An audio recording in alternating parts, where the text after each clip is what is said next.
Mirëmbrëma të nderuar shikues, mirë se erdhët në emisionin SHESH. Duke ju falendëruar që keni zgjedhur programin tonë, ju ftojmë që të mos e ndroni kanalin gjatë minutave në vazhdim për të mësuar më shumë për gjenezën dhe të vërtetën e idesë së korrigjimit kufive, siç e quan presidenti Thaçi, apo shkëmbimit të territoreve me Serbinë, siç i referohet një pjesë jo e vogël e spektrit politik në Kosovë dhe jashtë saj. Kjo temë ka ngjallur debat madh dhe mos pajtime edhe brenda institucioneve dhe udhëhecëve të koalicionit aktual qeverisës edhe brenda opozitës. Qëndrime të ndryshme për këtë temë kanë edhe strukturat të udhëhecëse brenda partive të tyre politike. Në këtë debat janë përfshirë me qëndrime e analiza polemizuese dhe antarët e Akademisë së Shkencave të Kosovës. Shumë prej miqve tanë ndërkombëtar ndërkohë kanë dhënë deklarata të matura, disa prej tyre janë shprehur kundër kësaj ideje, e disa të tjerë kanë thënë se nuk kanë asgjë kundër nëse për këtë ide ka pajtim ndërmjet Kosovës dhe Serbisë. Argumentet pro dhe kundër kësaj ideje do të jenë fokusi i debatit sotëm në SHESH me tre të ftuarit tanë. Ju uroj mirëseardhje zotit Blerim Shala, këshilltari i presidentit Thaçi. Zoti Shala, mirëmbrëma, mirëseardhje. Mirëmbrëma. Zotit Lutfi Aziri, nënkryetari i LDK-s, kryetari i Gjilanit, mirëseardhje zoti Aziri. Mirëmbrëma. Si dhe zotit Ardian Gjini, nënkryetar i AK-s, si dhe kryetari i komunës së Gjakovës, mirëseardhje zoti Gjini. Faleminderit, festim mirë se kem gjetë. Para se të nisim të debat të ndëruar shikues, do të ndjekim fillimisht një kronik nga Presheva. Atje gjatë tërë ditës ka qëndruar ekipi ynë, kolegu Enver Bajrami si dhe kameramani Momin Jashari, cilët kanë biseduar me qytetarët në Preshevë për kitazim me këtë temë, pra për korrigjimin e kufive ndërmjet Kosovës dhe Serbisë. E ndjekim këtë material dhe rikthehemi sërish në studio.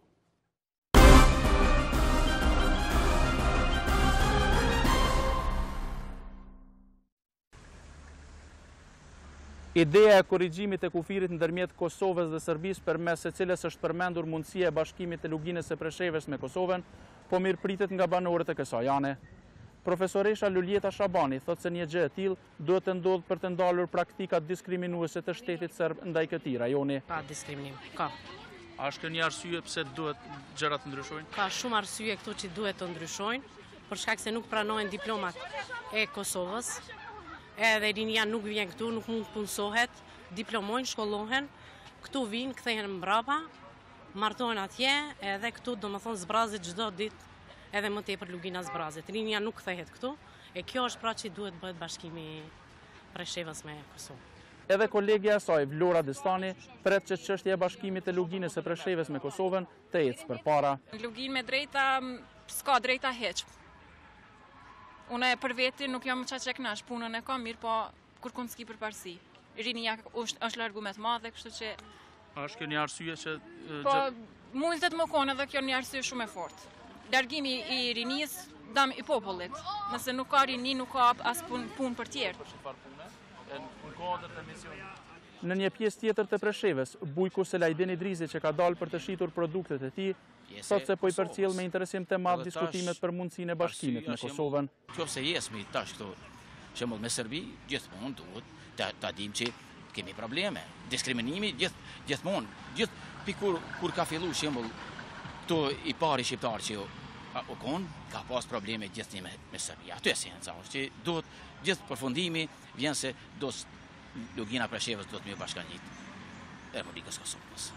Megjithatë, ka edhe qytetarë që mendojnë se bashkimi do të kishte kuptim vetëm nëse pjesë e Kosovës bëhet tërë komuna e Preshevës si dhe Medvexha e Bujanoci. Unë e shoh gjendjen shumë aktuale, shumë mirë sipas përgjimit ju. Unë e shoh bashkim me Kosovën po, ama pa coptimin e Kosovës me gjithë Preshevë, Bujanoc, Medvexh për breg, jo për prugë. 26 vite pas referendumit për bashkim me Kosovën dhe 18 vite pas luftës së UÇPMB-s, është riaktualizuar kërkesa e banorëve të Preshevës, Medvexhës dhe Bujanocit për bashkim me Kosovën. Banorët e kësaj ane kërkojnë që përfshirja e çështjes së tyre në këtë fazë të dialogut të mos bëhet për taktizime politike apo për rritje të pazarit në tavolinën e bisedimeve. Për Radio Televizionin e Kosovës, Enver Bajrami, Preshevë.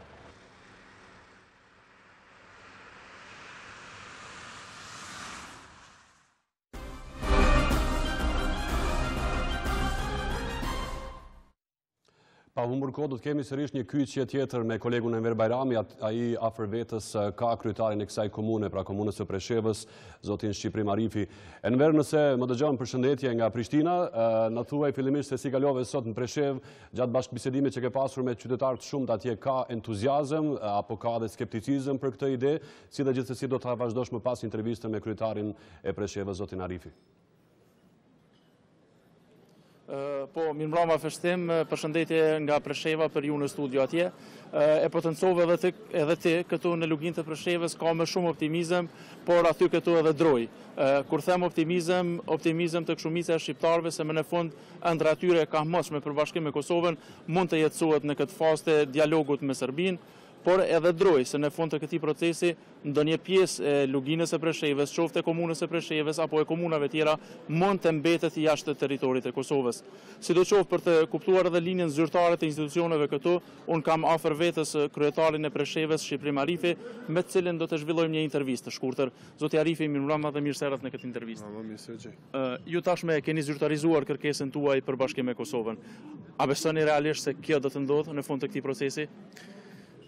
Zyrtarizimi i kërkesës tonë nuk është tash, por është nga viti 92-s. Ne nuk kemi të kërkuar diçka e cila është diçka e re për opinionin shqiptar ose edhe për procesin bashkëkombëtar shqiptar, por jemi duke kërkuar diçka e cila është në koordinim me Republikën e Kosovës, e realizuar në vitin 92 një referendum i cili më në krye të LDK-ja, e cila ka qenë atëherë, e ka organizuar me neve së bashku, kështu që kërkesa jonë është 26 vjeçare që jemi pjesë e Republikës së Kosovës, edhe për këtë arsye edhe kemi kontribuar në Republikën të Kosovës në forma të A besoni se tani është momenti që këtë që aty dashta më ardhe, kështu që tash ne mendojmë që është momenti i duhur, është një momentum me fazën finale të dialogut mes Republikës së Kosovës dhe të Serbisë, që edhe një herë të tematizohet kjo kërkesa e jonja, 26 vjeçare vjetër, e njohur për të dy pjesëmarrës në këtë dialog dhe përmbar opinionin shqiptar dhe ndërkombëtar, që shqiptarët e luginës së Preshevës dojnë të jenë pjesë e Republikës së Kosovës. Mirë, po gjithë që kam thënë më herët, këtë ndërlidhmi, kërkesën tonë ndërlidhmi tash me kushte për arsye se rrethanat e 92-s nuk ekzistojnë në 2018-ën, kemi qera rrethana dhe kemi thënë që çka është kushtëzimi? Kushtëzimi nr. 1 është që nuk kemi shkëmbim territorësh, nuk dojmë ta cënojmë, dyta është nuk dojmë ta cënojmë integritetin territorial të Republikës së Kosovës, dhe treta është mbështetja e ndërkombëtarëve në këtë proces, pra, domethënë. A keni këtë mbështetje?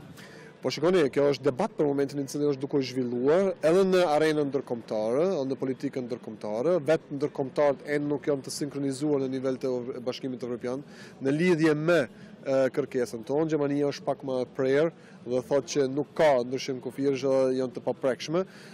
Dhe Amerika thotë. A ju frikson ky qëndrim i Gjermanisë marrë parasysh që ju vini nga atje dhe dini pak a shumë si funksionon politika? Jeni kthyer këtu? Po pikërisht, unë jam i sinkronizuar me politikën gjermane, nuk është ajo çështje për neve që tash na frikson apo jo. Edhe unë edhe nëpër mediat gjermane kam cekur që edhe pse është ai qëndrim zyrtar që nuk ndryshojmë kufirësh, nuk e lejojmë ndryshu kufirësh, spakët duhet të bisetojmë pasi që shqiptarët e luginës së Preshevës kanë qenë pjesë e problemit në të kaluarën, pra duan të janë pjesë e problemit në të ardhmen, kjo është e para.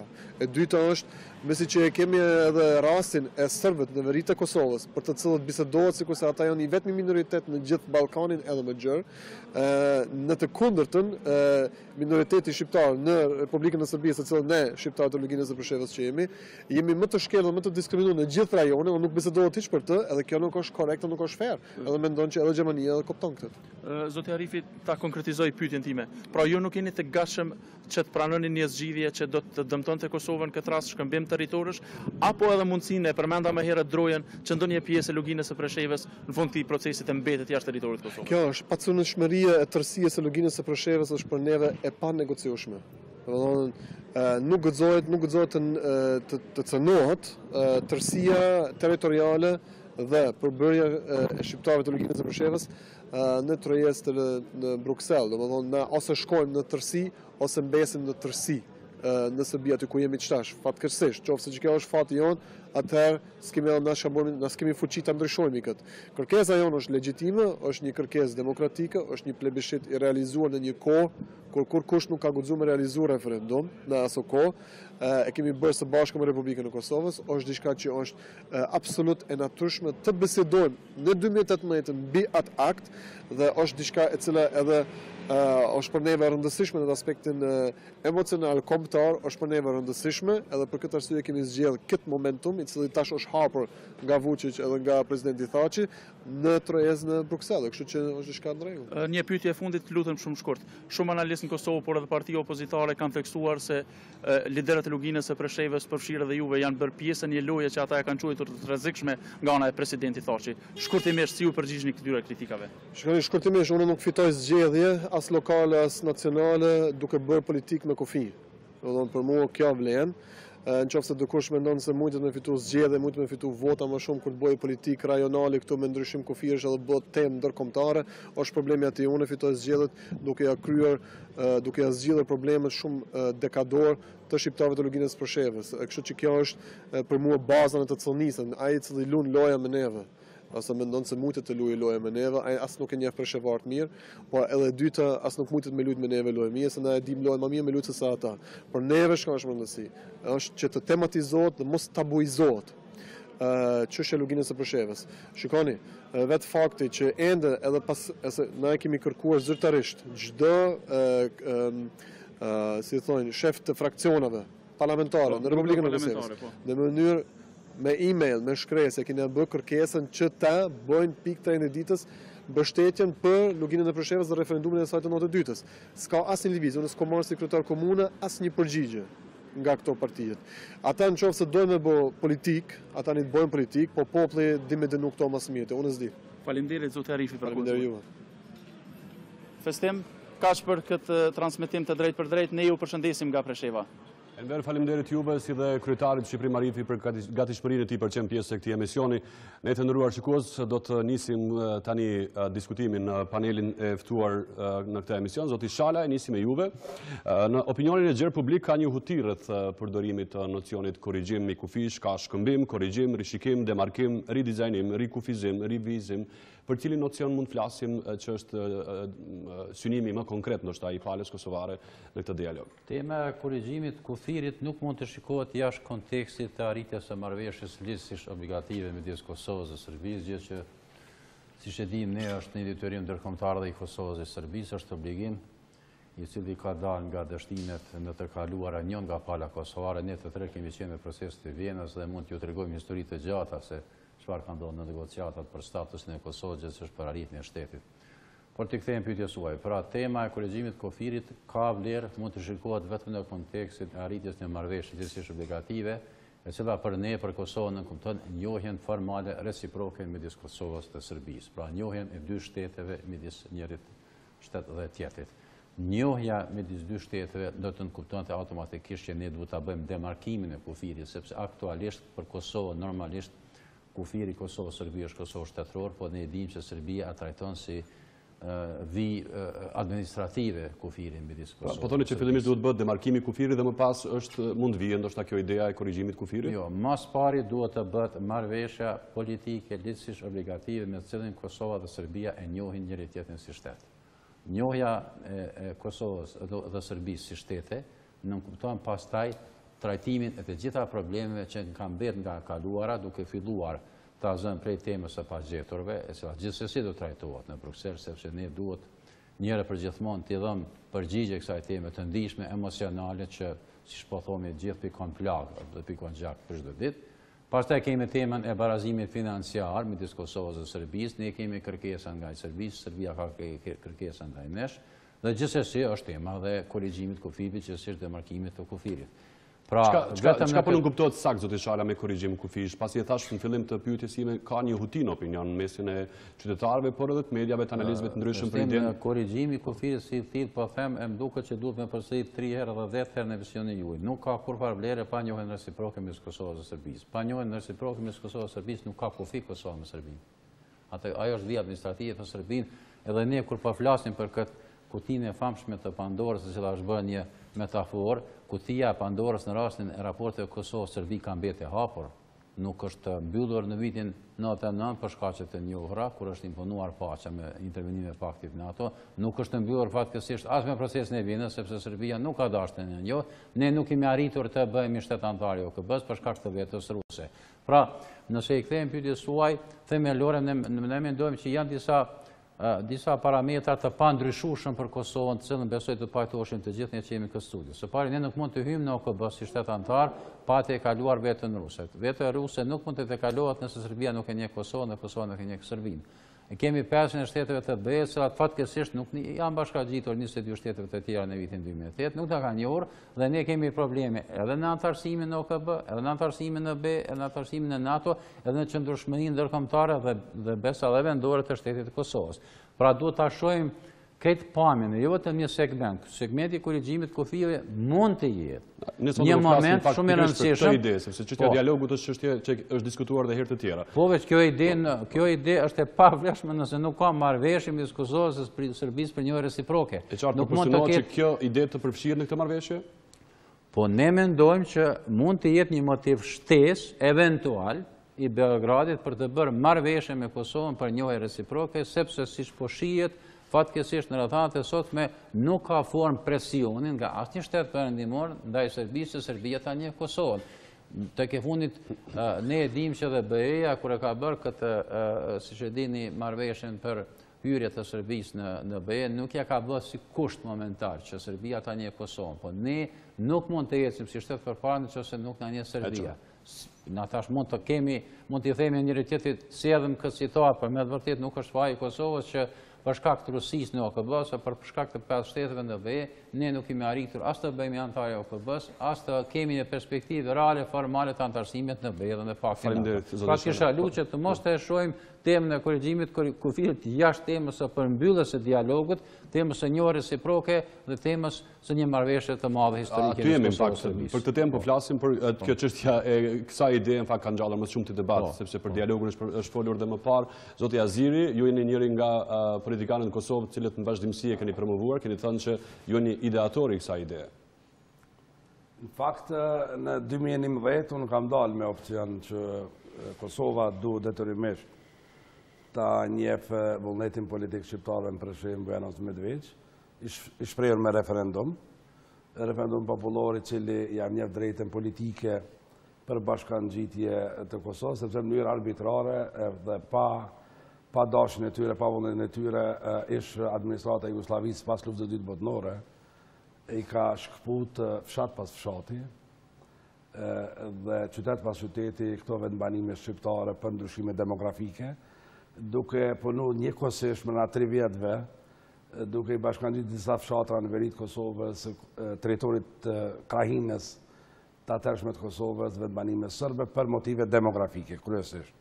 Dhe nuk do të më përmend faktin që ai vendbanim nuk e ka pas vetëm ndërhyrje administrative, politike të kohës për motive caktuara, por është përcjell luftën e dytë botërore, 2 kryengrecë më të mëdhaj të Preshevës edhe të asaj zone, si Abdullah Presheva, Zërin Hajdin janë partë njerëzve në vrarë, partë njerëz ditë e para si kryengrecë, ma vonë Gjeladin Kurbalia, Limon Staneci si 2 kryengrecë që kanë taku grupit të nacional-demokratëve, partë në vrarë gjatë luftës, dhe ju janë terrorizu mënyrë masive fshatrat e vendbanimit Preshevës, Bujanovcit edhe të Medvegjës, mënyrë sistematike për të liru, për penetru komuniteti sërbë dhe sërbët sa ma fell Kosovës. Praktikisht ata kanë qenë gardi që e ka mbrojt një farforme Kosovën e atërshme, përkundër që Ristovci si vendbanim historik, ku ndarën shqiptarët dhe sërbët, historikisht Kosova e sotshme apo atëhershme, ka met jashtë teritorit Kosovës deri në de facto në Moravën e Gjilanit.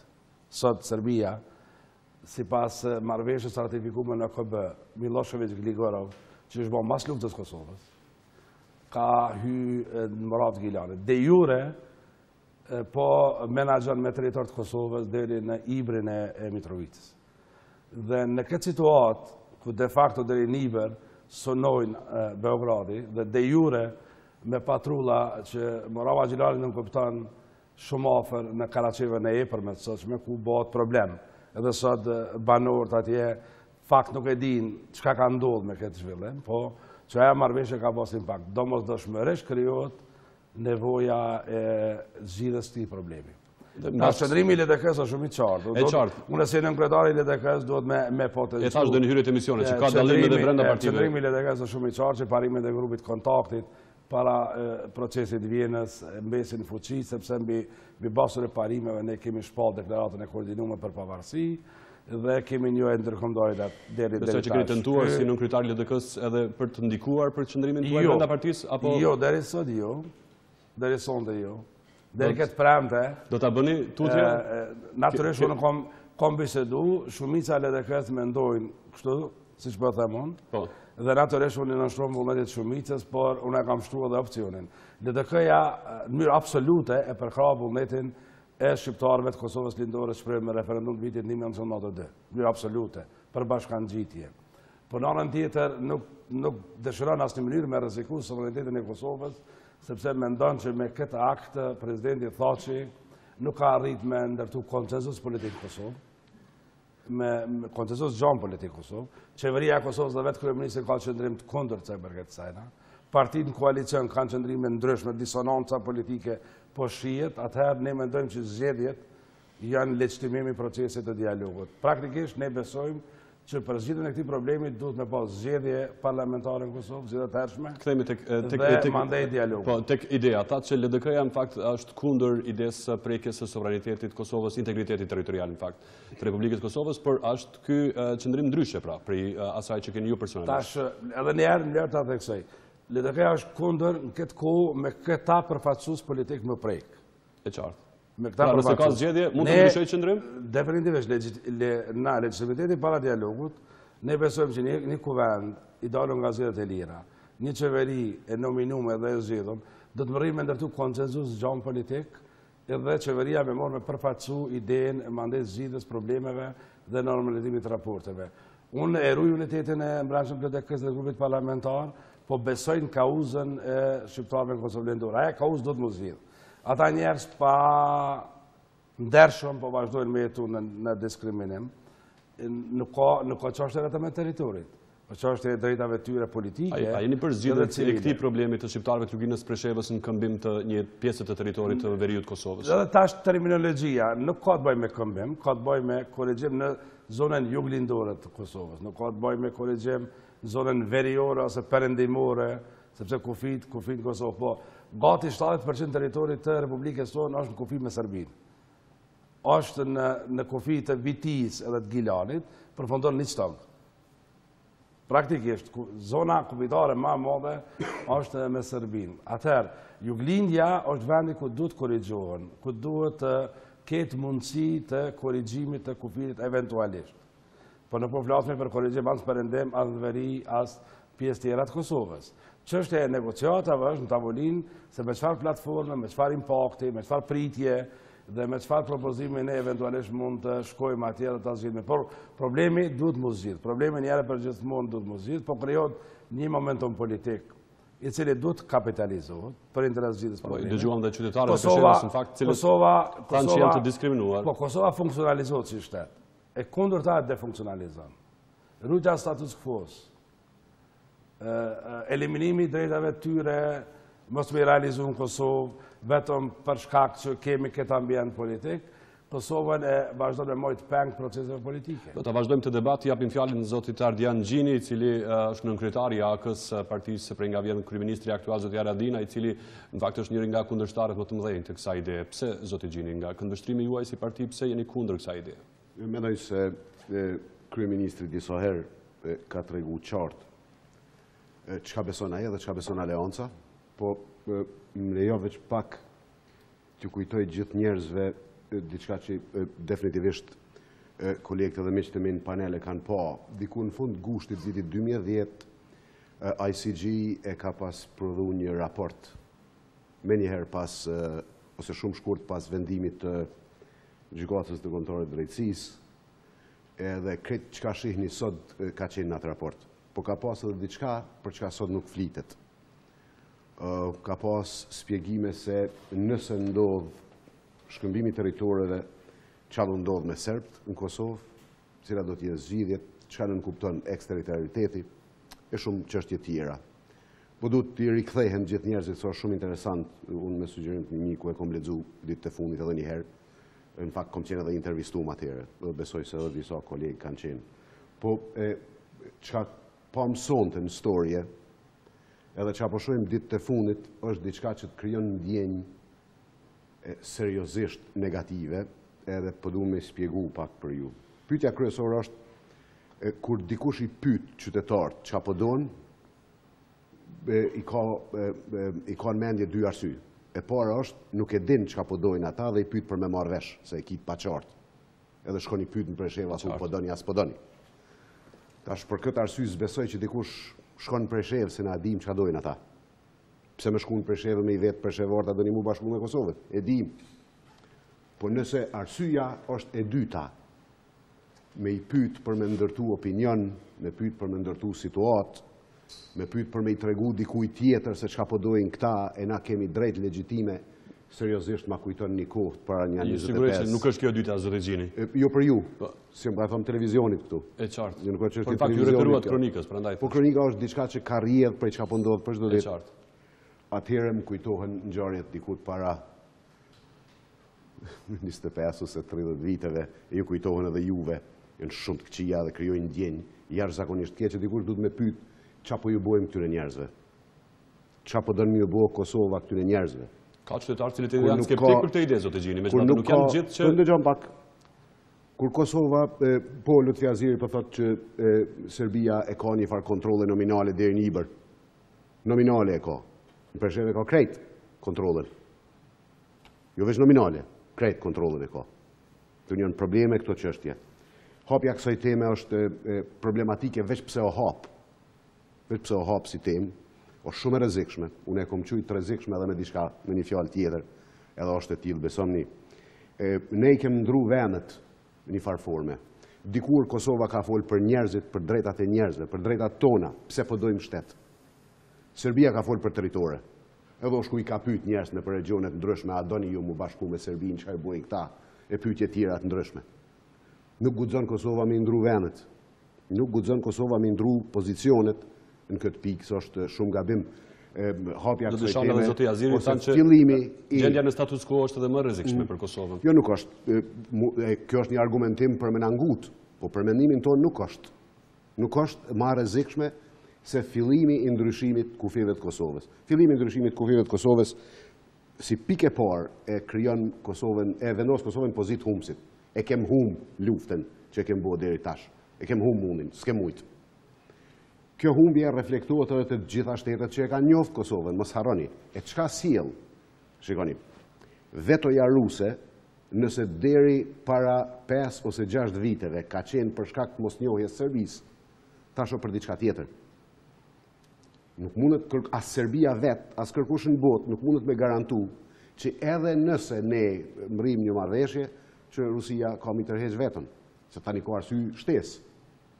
Do thonë, çështja tjetër që është tepër me rëndësi është që e kem pas një fat të keq që deri tash në negociata në Vjenë, sidomos në 4-5 vitet e fundit, zonja Mogherini përkundër vullnetit ka dështu me i rreshtu muskujt e Europës prapa një marrëveshje. Kjo ka qenë një dështim, tani kjo nuk është diçka që nashta e ka pas krejt fuqit me bua jo, po kur dikush e merr një rol edhe nuk arrin me i rreshtu fuqit që ka qëndasht me i rreshtu, atëra ka dështu me i rreshtu.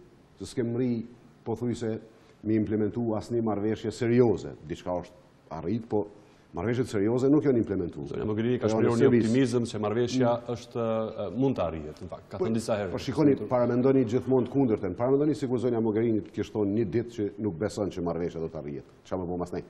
Me zotë po dëgjojmë dy përfaqësuesit e palëve të përfshira në dialog, cilët po thonë që marrëveshja mund të arrihet. Zoti Thaçi, po dhe zoti Vučić në Serbi. Po patjetër, fundit unë ka shumë vite që s'kom qenë në Preshevë, duke diku 94 ose 95 për herë të fundit, po i luz gjithë qytetarët veç me paramendu një ecje prej qendrës Preshevës drejt Hekurudhës, ecje kom në përfusha.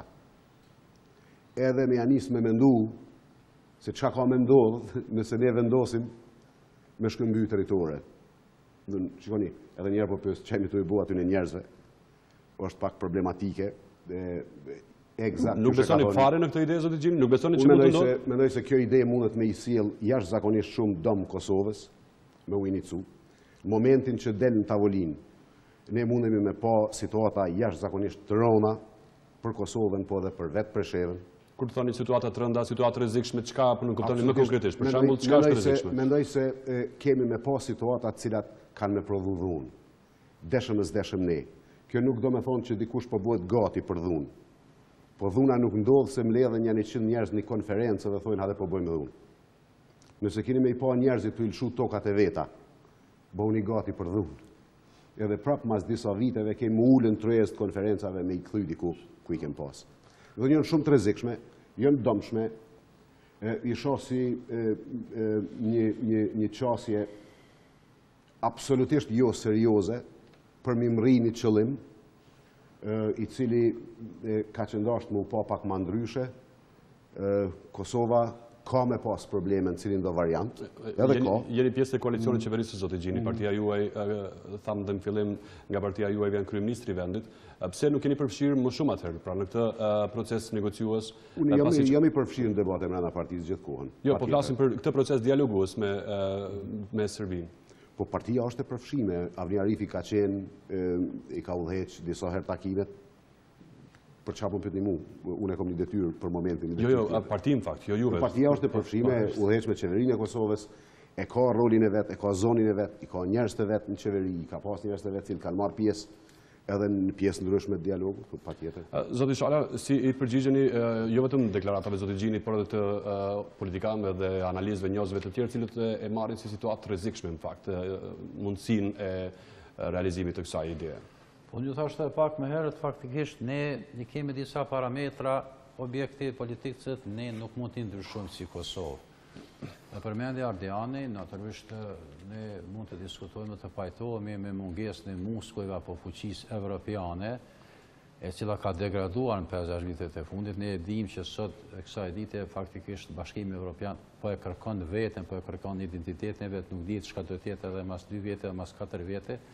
Dhe ai Bashkimi Evropian asnjëherë nuk ka pas fuqi që të imponojë Serbisë zgjidhje për çështjen e Kosovës. E dimë fare mirë që në vitin 1999 mos kishin qenë Shtetet e Bashkuara të Amerikës, Alianca Veriatlantike, Bashkimi Evropian nuk ka mundur të bëjë gjë apo ta ndarë pastrimin etnik të Kosovës, ta ndalë përpjekjen për gjenocid si ka ndodhur në Kosovë. Edhe në vitet 2005-2007, kur kemi qenë së bashku në procesin e Vienës, Shtetet e Bashkuara të Amerikës kanë luajtur rolin kryesues, kanë bërë që atëherë Kofi Annani ta saktoi marrëti aktisarin si emisaar special dhe të ketë një target, një saktë të qartë që Kosova të bëtë shteti pavarur, dhe ne kemi negociuar në Vienë, jo për statusin e Kosovës, po për pozitën e serbëve brenda shtetit e Kosovës, brenda shtetit të ashtë të Kosovës. Pra, nëse llogaritim që Bashkimi Evropian mund të imponojë Serbisë njojën e Kosovës, me vërtet, kjo nuk do të ndodhë. Nuk do të ndodhë asesi që edhe Alianca Veriatlantike të mirët me Serbinë, sepse dinë çfarë raporti është midis Serbisë dhe Aliancës Veriatlantike. Pak më herët e përmendi Ardiani çështjen e raportit Rusi-Kosovë-Serbi. Është e vërtetë që para Krimes ka qenë situata pak më e vëllëzshme për ne. Unë kam pas takime me diplomatë rusë, sikurse me siguritet kolegëve mi, dhe atëherë ideja ruse ka qenë si vijon. Ju kujtohet edhe fjalia që objektivisht edhe kësaj dite është fuqi. Çfarë do të merren vesh Prishtina dhe Beogradi për ne është në rregull.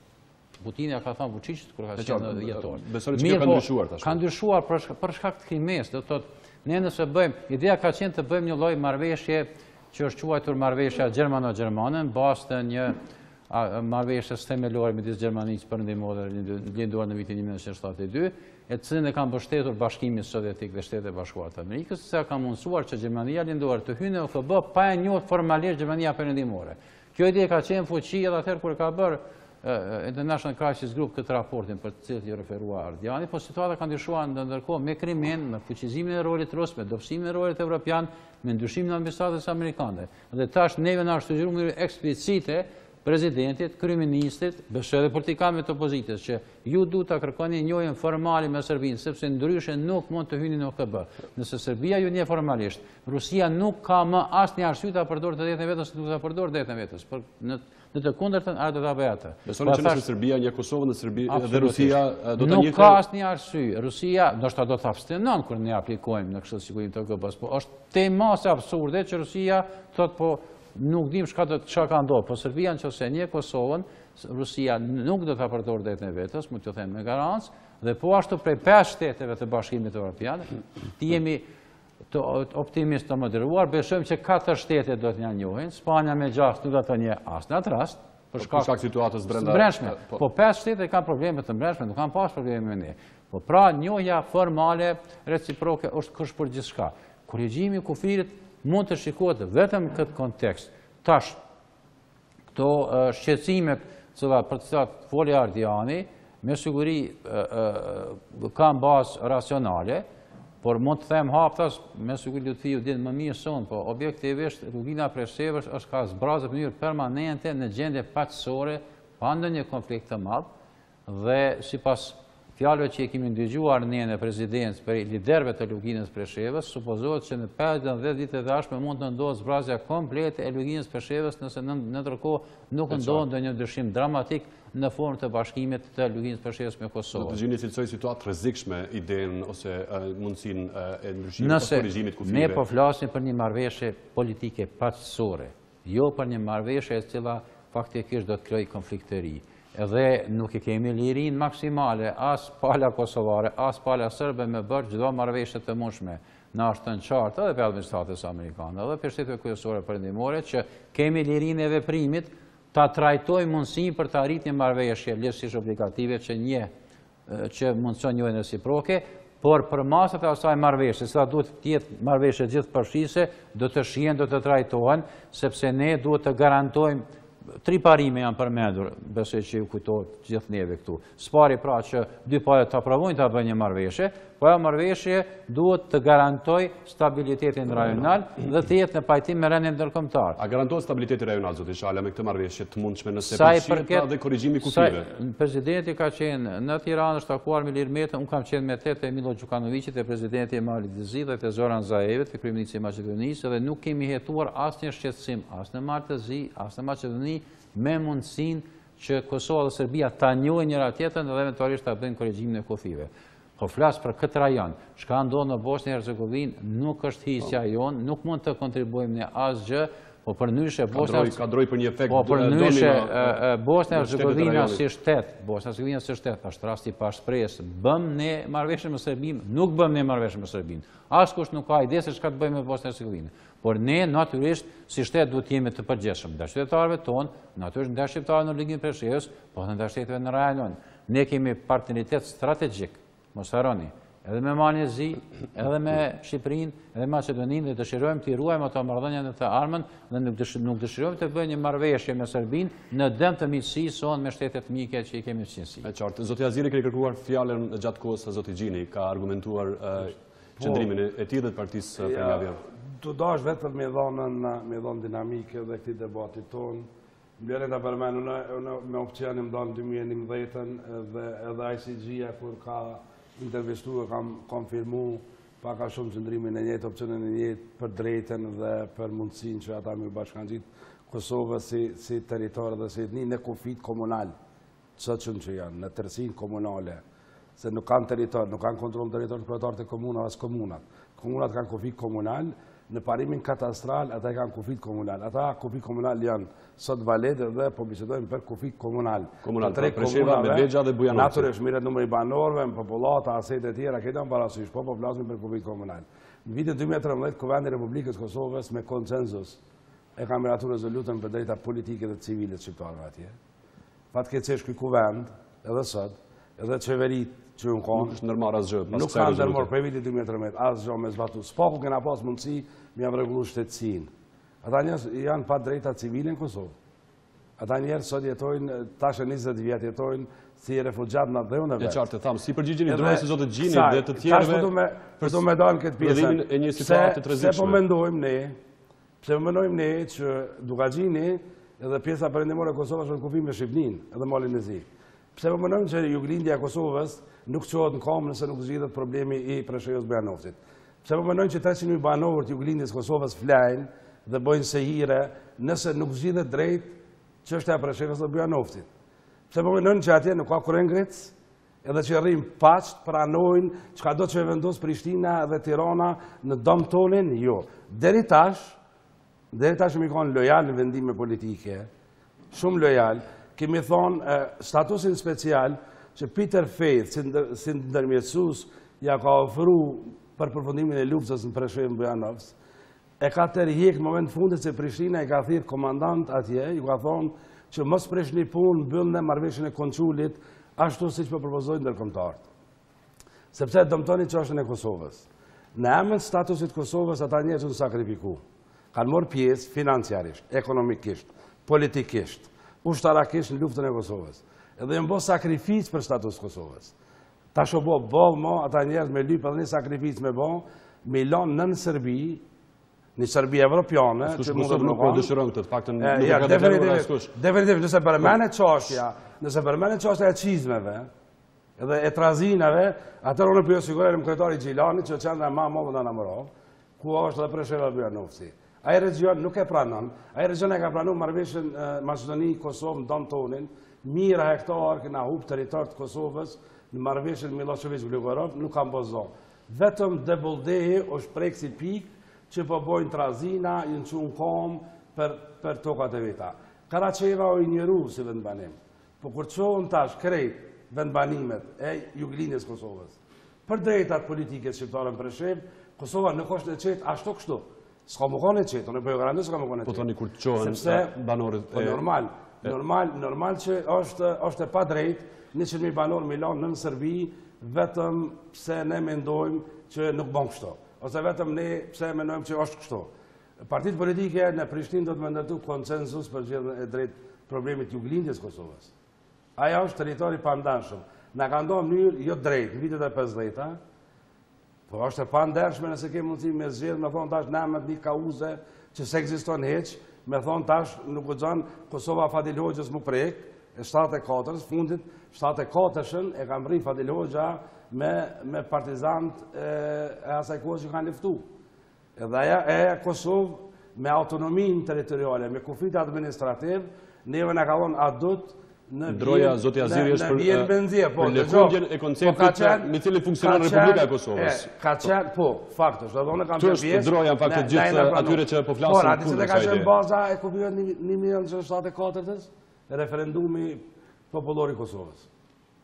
Referendumi i Kosovës e ka nxjerrë Kosovën, jo statusi në SHESH-ja, po referendumi, vullneti politik i shprehur me referendum. E njëjta çështje ka qenë gjatë viteve 90 në Kosovë. Tash shohmi se si ka ndodhur. Pse po përmendin 96-ën status quo. Kur ngrihet shqiptar në atë kohë, që ma vonë dol si uçk, e kanë thënë status quo me luftë. Nuk e kanë dashur në Kosovë, dizajnuar për Ibrahim Rugulës, sepse kanë thonë nuk është e pranueshme dhe nuk është e bollshme për aspiratët tona popullore. E qartë. E kanë dashur një Kosovë më të madhe, me 3 zona operative të mëdha, e njëra prej zona operative ka qenë Presheva, Bujanovci me Medvegje, tjetra ka qenë Maqedonia. Tash ku janë këta që të në fjalë, edhe ndërtuan kauza dhe fituan kauza 10 vjet mas pavarësisë Kosovës, 20 vjet mas lirimit të Kosovës, milion 100.000 banorë në fshirën e dikujt që Mitrovica e larson Miloševićin. Si duhet ja bëhet? Cila duhet jetë zgjidhja sipas jush? Pasi po flasim për rrezikshmëri të sa ide. Cila mund të ketë efekt domino në shtetet e rajonit. Kjo të paktën është frika cilën e ngrisin disa. Pse ne duhet, pse ne në studio. Ka dhe shqiptarë shtetet e rajonit zoti Aziri. Ka dhe shqiptarë shtetet. Pse ne duhet me thonën, pse duhet me thonë që Serbia nuk e jep autostradën. Unë e njeh Preshevën dhe atë region shumë mirë, prej Ristovçit deri në Çukark. Prej Preshevës urbane deri te Korrudha është kogjo një rrugë e madhe. Midis Korrudhës e autostradës janë 3 fshatra etnike shqiptare. Përmi autostradë ka fshatra shqiptare. Ne dalim si shqiptar, çdo nivel, edhe niveli akademik, edhe politik, edhe qytetarët e zakonshëm thonë Serbia nuk e dorë për autostradës. Serbia nuk e jep Korrudhën, Serbia për merr ujmanin. Ata na e dim prej këtu çka lyp Serbia, çka jep, çka s'jep. Çka lyp Serbia? Kërkush nuk e din. Serbia ka dashur me marrë krejt Kosovën mas pari. Jo tash aktualisht në këtë proces. Aktualisht Serbia i ka 2 aspirata. Serbia e ka interesin me duplifiku në pasqyre një Kosovë të vogël apo të madhe për interesat veta. Po kjo nuk do më thonë që e merr ai. Aja që tha dhe blerimi, nëse një e reciproke vendosën tavolinë, nëse mirëmi vesh që Veriu nuk negociot, Mitrovica nuk negociot, historikisht nuk mundet më dhonë Mitrovica së është teritorioti. Nuk hipet as Veçani, as nuk hipet Bistrica, nuk janë vendbanime që do të më negociuta. Çka mendoni që mund të ndryshoj sipas jush sa i përket kufirit? Nëse mund të flasim për këtë ide të korrigjimit të kufirëve. Në asnjë mënyrë nuk kemi drejt me fol në emër të Serbisë çka lypin ata dhe çka mund të fitu ata. Ata kanë hub vjen, kanë hub edhe në Rambujë. Dëgjoni, nuk i pregonat procesit të tretë. Ju thatë më herët që kjo Kosova në kufit aktuale është Kosova pa dilogjës. Serbia e ka aspiratën e vendosjes së kufive në 2 lumejt për herë të parë në histori, me vendos kufirin natural në 2 lumejt, që është Ibri edhe Morava. Që de facto në Iber e ka kontrolin edhe de jure në Morava e ka kontrolin. Dhe mendoni që kjo është e arritshme, është e mundshme. Na do të me shty me nxjerr jashtë barkmaleve. Serbin do të me nxjerr jashtë barkmaleve për te autostradës në Preshev. Në mënyrë që vërtet, nëse donë pajtueshmëri, nëse donë normalizim, nëse donë rrugë që na do të me kalu. Kjo mënyra që unë e shoh. Por nëse vazhdimisht, për herë të parë në këtë emision për them, nëse vazhdimisht përmenden elementet tilla të tensionimit të njësë prej sotit, që edhe juglindja e Kosovës, që me Preshev Bujanos bëjnë gjysmë milion banori, nuk ka me nejtë rahan këtë punë. Nuk ka me bose e këtë punë. Na nuk pranojmë... Edhe nëse nuk ka zgjedhje, mund të ketë tensione. Pasi zoti Gjini tha që nëse... Zgjedhje ka me bosë. Po më jetë kompromisi Kosova 74-ës do më dëshmërisht. Funit na që to e kemi, që të Kosovës na e merr kërkush. Po besoni që banorët e rajonit për nga vinë dhe ju nuk do të pranonin mos zgjidhjen e çështjes së shqiptarëve në luginën e Preshevës? Në asnjë mënyrë të sjell si lokalist. Unë besoj në këtë kauzë, sepse ne kemi politikanë që me origjinë dela i Mitrovicës, kryetari i PDK-s, thirret në region tina se kjo nuk preket. Nuk ka të bëjë kjo me lokalizma, kjo ka të bëjë me zgjidhje racionale. Na do të jemi racional në kërkesën. Faleminderit. Çdo marrëveshje paqësore që arrin në tavolinë në interes Kosovës mund pranohet. Nëse është e kundërta, na jena dëshmitarë, vjen serbët janë tërheq. Ju tërheq serbët, u tërheq edhe Federata Ruse për grupit kontaktit, takimit Tadić Putin në Sankt Petersburg e ka ndryshuar qëndrimin e Federatës Ruse Kashineve. Ministri jashtëmërës grupin e kontaktit në Londër ka qenë bashkëautor i parimeve të negociatave. Faleminderit zoti Aziri, nuk kemi mjaftuar shumë kohë për këtë debat për ta shtjelluar gjithë të temë, gjithsesi që ka shumë argumente pro dhe kundra. Zoti Gjini, ju pash keni marrë shënime gjatë kohës sa fliste zoti Aziri? Patjetër. Para punës disa sende po kamuflohen, çuditshëm, jo me qëllim, po i harrojmë se po flasim për një temë. Nuk mundet me pas bashkim të Preshevës, Medvegjës të Bujanocit me Kosovën pa pas shkëmbim të territoreve. Harroni atë punë. Mos bëjmë kësi lafe, se lafe janë pa lidhje. Edhe nëse në rastin më të mirin kemi me mrinë kësi farë situate, por nuk kemi me mrinë. Jemi të qartë. E dyta, lutë me Qina e me Minja Dugagjinas kanë luftu në Preshevën, Medvegjë dhe në Bujanoc. Kështu që nuk o mirë me thonë ju prej Dugagjinit, po e shihni kështu, po e shihni ashtu, nuk o mirë ashtu, se s'kem nevojë edhe për këto tema. Kanë shku atje, kanë dhonë gjak. Nuk ka nevojë kështu me hisë në tema shumë problematike këto. Bile ndoshta prej kërkohi tjetër ma shumë s'ka pas njerëz që kanë shku atje. Çështja tjetër është që në 2008 kur e kem shpall pavarësinë kërkush s'ka folë për këtë temë. Për shembull. Në vazhdimsi është thënë që territori i Kosovës është i paprekshëm. E kem shpall pavarësinë, i kem rreshur plakat në asamble edhe kërkush as njerëzit që sot po vrapojnë mas kësaj ideje, as gojën nuk e kanë qelë, as manë se kanë pasë. Ka ndonjë zgjidhje sipas jush për shqiptarët e luginës Preshevës? Tjetra. As Kosova 74-s, as kjo e sodit, nuk janë bo që shkem dash na.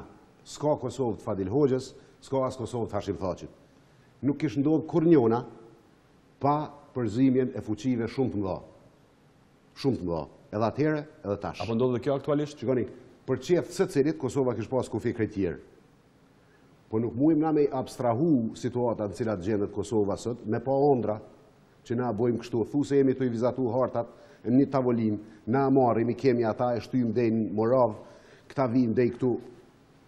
Seriosisht, është e kotë, nashta me i përsërit se edhe po bëm ka pak bajat të i përsërit, po këto punë nuk kryhen kështu. Nuk kryen kështu se jemi të ditë me kon jemi të folë. Si kryen këto punë, zotë Gjini? Këto punë janë kry me luftë, festim. E kanë thonë të njerëz, shumë luftë të bo për me mri deri qëtu. Nuk mujnë mundu Shala kufish. tha ma herët që nëse kjo arrijet është përmes një marrëveshje paqësore, pra jo me luftë. Gjitha marrëveshjet janë paqësore para se me nis me u implementu nëse kanë të bëjnë me territorë dhe me njerëz. Çfarë dush marrëveshje mujnë me bo dy njerëz në tavolinë. Po në momentin kur hin me implementu, atëherë ki të bëjsh me njerëz gjallë, që ndoshta kanë milion tokat e veta, që ndoshta kanë milion të kalumen e vetë, edhe tani nuk është koha, nuk o 1878, as 1945, as e 52. Tash ndjenjat e njerëzve ndryshe, komunikimi i njerëzve ndryshe. Përveç asaj i kemi kalu 3 lufta, shqiptarët janë kalu 3 lufta vetëm 20 vjet të fundit, mos harroni.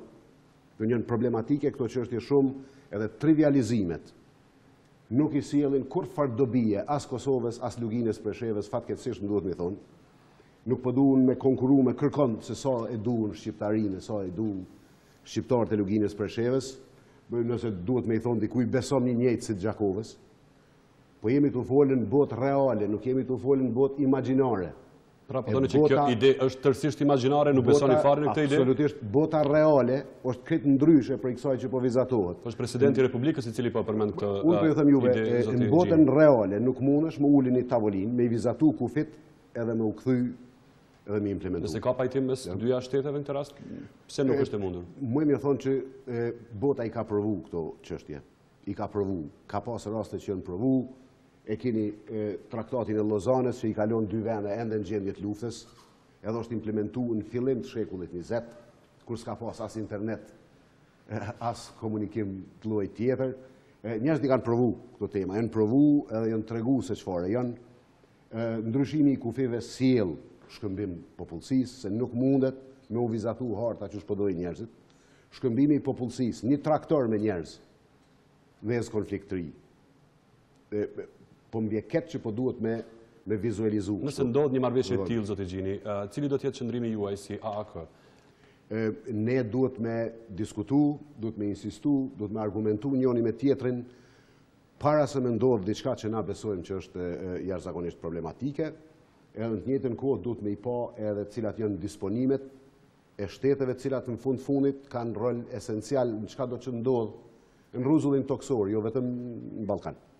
Në kudo, qoftë në botë, kanë rol esencial, duhet me i pa, duhet me diskutu, nuk o ketë që diskutojmë, edhe nështë edhe trivializimet, edhe te dramatizimet, duken çuditshme, po njerëzit duhen me mendu vetë, duhen me i pa këto diskurse, duhen me i pa këtë realitet, duhen me u kthy pak në histori, edhe pse nuk jam në i far adhurusi i madh i përsëritjeve.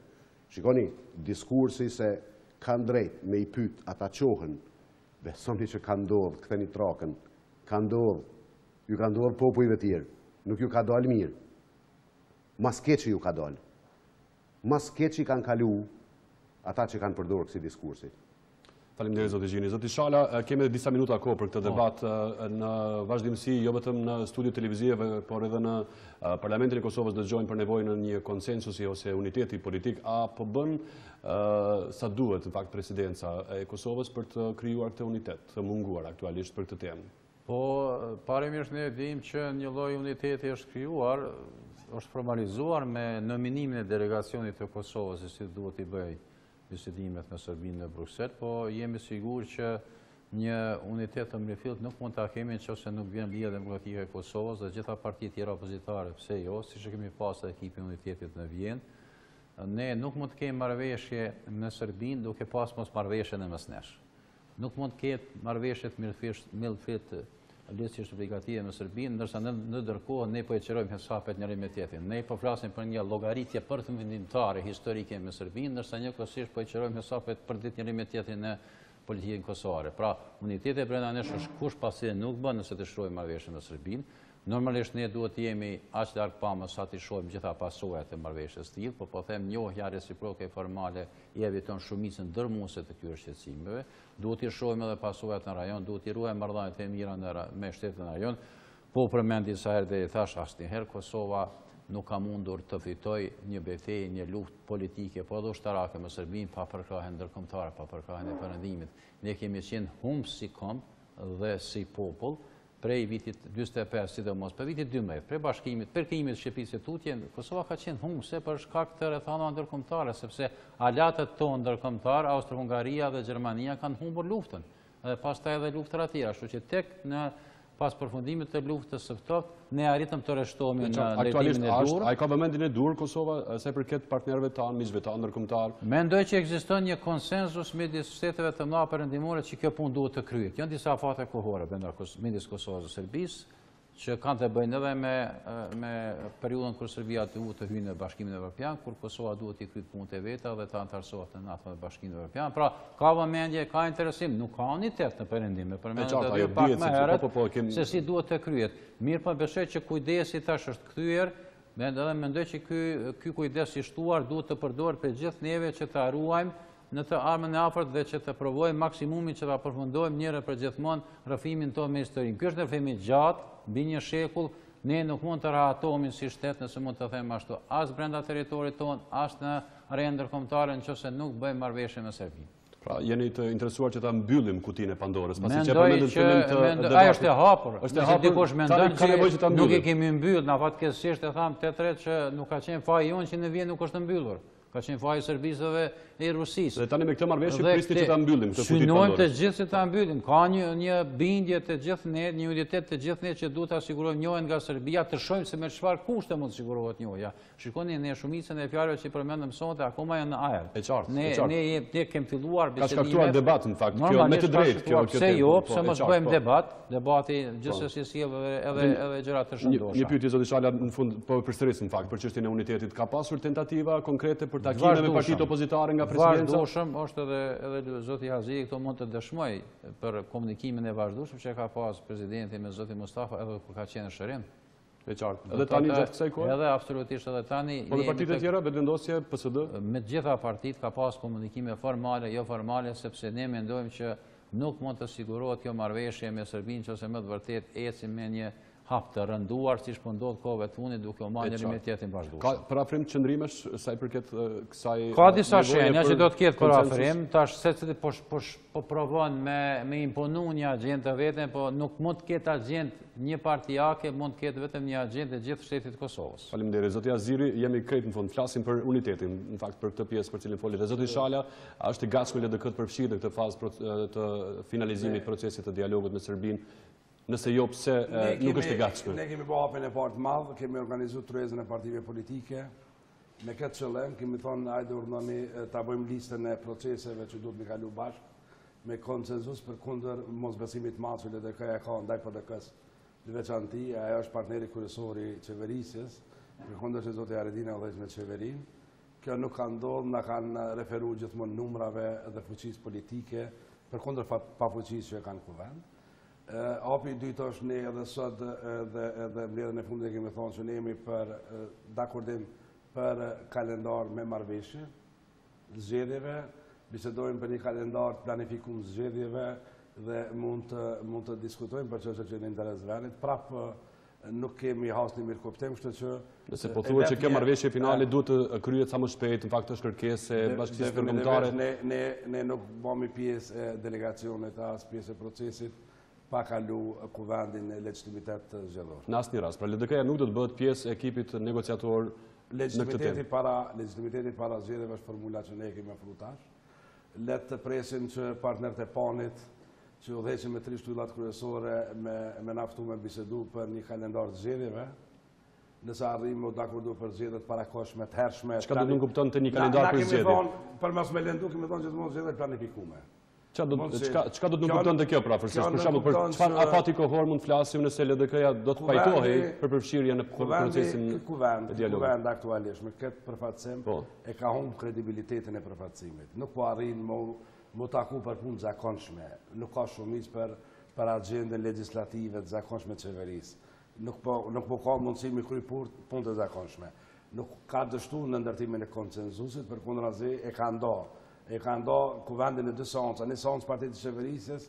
E qartë folim për mungesën e konsensusit. Cili është afati optimal i LDK-s për mbajtjen e zgjedhjeve me kushtin e përfshirjes suaj në këtë proces dialogu? Nesër ne jemi të gatshëm me bisedu për zgjedhje. Çdo ditë ftesa jonë është e hapur. Partnerët e qeverisin mundën me naftu ne më dakordu për një formull tillë sepse ky kuvend ka kredibilitetin definitivisht. Dhe kjo çështje për kundër kësajna realisht procesi i normalizimit marrëdhënie me Serbinë deri tash, deri në këtë format ka dështu, nuk kam rri objektivat, po riformatohet dialogu me Serbinë dhe nuk ka ende qartësi, ne përpresmi tetorin, fillimin e tetorit, pas referendumit Maqedonisë për emrin dhe lidhur me emrin e Maqedonisë, po presmi që të ketë një qartësi në format të negociatave dhe në agend edhe në timing eventualisht të këtij normalizimit. Deri atëherë, kreti është spekulative, këtë është debati hapën, por ka ardhur koha që 100.000 shqiptar, 120.000 shqiptar të këtyre tri komunave me së bërë sakrificë për agenda politike, partijake, elektorale, sepse ka më në mallku historia. Ata njerëz janë të pritë shumë, ky momentum që po ndërtohet deri në zgjedhjet parlamentare të BE-s, deri në prill. E qartë, Zoti Aziri, po thoni është momentum historik, po thoni dhe vetë, dhe në ndërkohë nuk po dëshironi të jeni pjesë e këtij procesi me kushtin e mbajtjes së zgjedhjeve elektorale. Si duhet kuptohet kjo? Neve nuk po na dojnë me qenë pjesë e procesit, sepse ne kemi ndërtuar rrugën me qenë. Nuk po na dojnë, por le të besojmë që tetori e zbardh agjendën, formatin edhe kohën, edhe i jep qartësi këtij procesi, por nëse partitë qeverisë na ftojnë për një përgjedhjet planifikume, ne jemi të gatshëm me bëj listimin e proceseve me prioritet, mos me nal Kosovë Lecje. Faleminderit Zoti Aziri, jeni krejt në fund Zoti Gjini, ka një kërkesë në fakt sa po e dëgjojmë nga Zoti Aziri për t'i ftuar që të bisedoni për mundësinë e caktimit të një datë të zgjedhjeve. Lihet ka opozita, i bën gjatë një vota, e shkarkon qeverinë dhe shkojmë zgjedhje. Që ta bëjnë. Po është një temë tjetër këtu. Nuk kam qysh mos më pajtu me blerimin kur thotë se është problem me shku në negociata Kosova me Serbinë në një tavolinë kur si jemi të marrën vesh me Zveti. E na këtë punë të mos marrën vesh me veti kemi goxha komplekse. Për shembull, kush do mi përfaqësu LDK-n? A Zoti Aziri, a këta tjerë që thonë s'dojmë ndryshim. Kush do mi përfaqësu qeverinë që i kemi dy tabore? Tjetra është, nëse shkojmë zgjedhje çka ndodh, cilat konstelacione kanë me ekzistu edhe a kanë me qenë të njëjta. Apo ka me ndryshu diçka. Unë e kuptoj opozitën, kom qenë vetë në opozitë gjatë. Këtë e kuptueshme është, edhe kur kanë qenë PDK-LDK në pushtetun në opozitë kom qenë, edhe kuptoj 2 herë. Po tema është që nëse ulem edhe flasim për interesa politike, atëherë duhet me këqyr kuj po intereson me përfitu prej kësaj teme politikisht, partiatikisht. Kuj po intereson si pas duhet me mendu njerëzit vetë e kuptojnë. Për shembull, kryeministri Haradinaj ka 0 interes elektoral në këtë temë. Edhe nuk mendon në asnjë variant me përfitu elektoralisht për kësaj teme. Shembull ta marr. Kush po përfiton si pas asnjë njeri që unë e njoh në Aleancë nuk e ka këtë temë, po provojmë me tregu çka besojmë na që është mirë për Kosovën edhe për shqiptarët. Kështu do besojmë na. Për mirëzu qeverinë. Është e pandershme me nxjerrë këtë rraf sepse 3 vjet kemi marrë. Ke pak e pandershme luft me thonë që po lypin me përfitu politikisht prej 3 vjet për shëndes tjetër. E keni marrë Kosovën peng me shpinën e Çakorit që ne kemi ratifikuar mendimin e LDK-s për motive elektorale. Tash një kauz 120.000 banorëve e çuni kvalifikim elektoral pak është shumë keq. Ti e çujte. Sepse ata njerëz nuk kanë drejt votën në Kosovë. Jo, po ti e çujte. Po dojnë me përfitu tha elektoralisht me këtë temë. Kush po don? Në asnjë mënyrë. Kush janë ata njerëz që po dojnë me përfitu elektoralisht për kësaj teme? Unë pyetje po bëj. Ata njerëz nuk votojnë në Kosovë. Asnjë voton në Kosovë. Unë nuk e nisa. Ti tha po dojnë me përfitu elektoralisht për kësaj teme disa njerëz. Unë po të pyes kush? Kush janë ata njerëz? Kjo pyetja.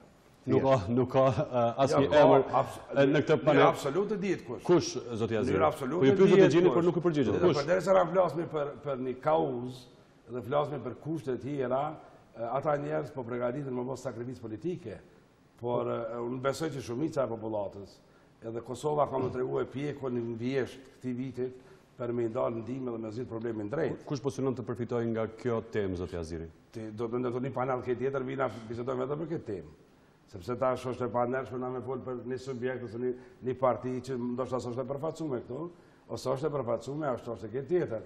Na po flasim për një kauzë. Partia ime as këtë format, për kondër mirë kuptimin që kam për qëndrimin tim, se unë e kam për vitin 2011. E qartë, kam në fillim që është qëndrimi juaj personal. Por as parti ime nuk merë pjesë nesër në delegacion për kondër që qeveria merë pjesë me zavendës kryeministra edhe çdo parti politike në qeveri se marrin pjesë a nënën tjetër për ditë e shojnë edhe e përlosin agendën për zgjidhjen e problemit. Këto e dallim shumë e madh. Ta edhe morim pjesë edhe e kundërshtojnë, na nuk morëm pjesë asnjë, ne jemi unë këtë punë. Përderisa nuk ka zgjidhje, nuk ka legitimitet, as unë as kolegët nuk morën pjesë. Faleminderit shumë zoti Aziri, faleminderit shumë zoti Gjini për pjesëmarrjen tuaj në këtë emision. Zoti Blerim Shala, ju falenderoj shumë për kohën tuaj për këtë emision. Shumë për Kosovën lindore mas madh. Faleminderit edhe gjithë shqiptarëve të Kosovës lindore, siç po i referohet zoti Aziri, si dhe gjithë shikuesve të Televizionit Kosovës që na ndoqët gjatë këtyre minutave. Mirupafshim javën tjetër.